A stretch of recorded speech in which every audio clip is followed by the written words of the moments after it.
Que représente l'ego spirituel?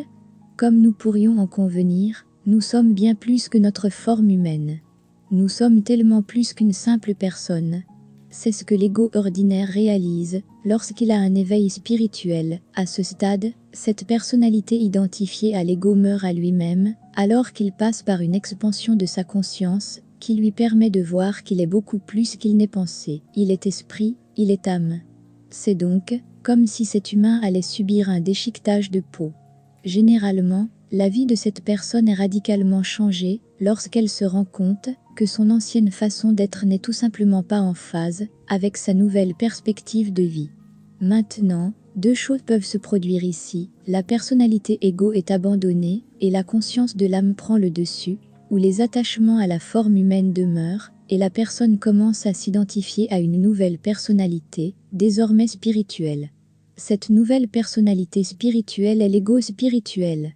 Si l'identification avec l'ego persiste, cette personne nouvellement éveillée, mais toujours emprisonnée, enlève son ancien masque d'ego pour enfiler un nouveau masque d'ego, peut-être plus coloré, l'ego spirituel.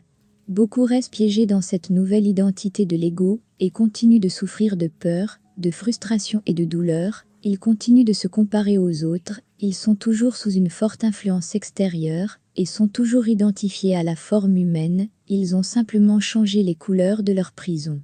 Nous pouvons reconnaître l'ego spirituel par exemple dans le besoin de s'habiller, de parler, de manger ou d'agir d'une certaine manière, afin de montrer à soi-même et aux autres à quel point on est spirituellement évolué, ou dans toutes les formes de dogmes spirituels, comme par exemple la croyance que son manière de vivre la spiritualité est la seule qui soit juste. Un autre type de manifestation de l'ego spirituel est l'attachement à nos dons spirituels, comme être capable de canaliser des entités non physiques et ou extraterrestres, ou être un lecteur intuitif, et construire une personnalité humaine sur cela. Dans ce cas, nous pouvons parfois trouver une identification profonde avec les compétences spirituelles, et cela peut se manifester, par exemple, par le besoin de dire et de rappeler constamment aux autres ces compétences, comme si cette capacité constituait notre identité. Un autre exemple est l'arrogance spirituelle, c'est-à-dire se croire en quelque sorte supérieur, ou plus évolué spirituellement, que les autres à cause d'une telle compétence. Les dons et talents spirituels existent et sont un don divin offert et donné à ceux qui y sont réceptifs, et ils doivent être gérés avec beaucoup de soin, et toujours avec l'intention de profiter à tous les êtres dans toutes les dimensions. Nous ne devrions jamais nous vanter de notre spiritualité, et ou de nos dons spirituels, et nous vanter avec eux. Toutes sortes de dons spirituels sont divinement donnés, et ils peuvent disparaître tout d'un coup, surtout si nous en abusons en faisant un produit coûteux. Les informations spirituelles, comme celles que nous pouvons recevoir en étant capables de canaliser des entités, ou de l'énergie de guérison, en communiquant avec des entités passées, ou en percevant des énergies non physiques, passent toujours par la conscience de la personne qui les reçoit.